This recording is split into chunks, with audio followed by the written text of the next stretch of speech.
VDI. VDI. That's not a question.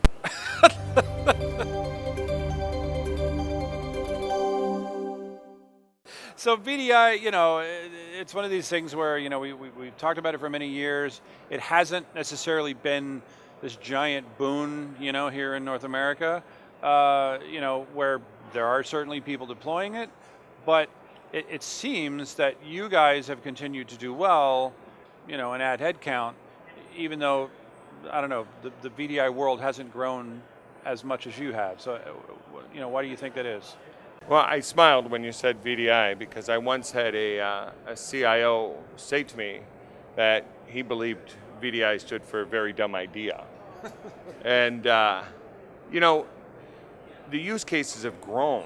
Video is now becoming more prevalent. The use of link, jabber, graphics, the target moves so quickly today. When VDI first hit the market, we still had a lot of companies that had distributed architectures. So they had servers at every location. There were some applications where that was okay, if task workers, things of that nature were open to VDI. What's been great for that industry is people started to pull all that infrastructure back and centralize it. With a centralized infrastructure, now with bandwidth being, not as expensive and overly available, the use of VDI continues to be a great topic. People want to support work from home. People want to be able to manage those devices on and off their network. Contractors, mergers and acquisitions, which is happening every day all around us. How do we continue to help that business continue and take cost out of it? So you think, what are the challenges that you think the traditional customer has encountered when they try a VDI deployment? Unfortunately, I've seen a lot of VDI deployments go bad without proper planning. So somebody might get 100 or 200 desktops deployed, and the work wasn't done up front, and all of a sudden they're out of server storage.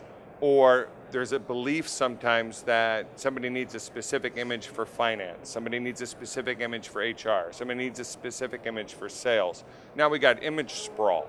So it becomes more of an education up front.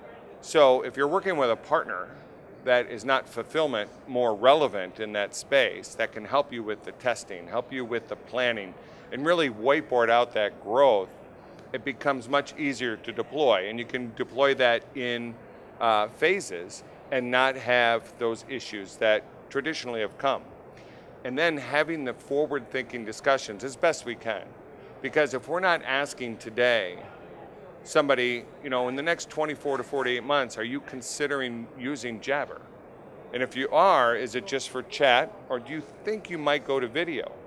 Because people still believe if you buy a thin client, it should last you 6, 7, 8 years. That's not untrue in most cases if we try to future-proof the decision as much as possible. Interesting. That is quite a long time. But is that the only way to get sort of the ROI out of things? I always say people don't necessarily virtualize desktops to save money.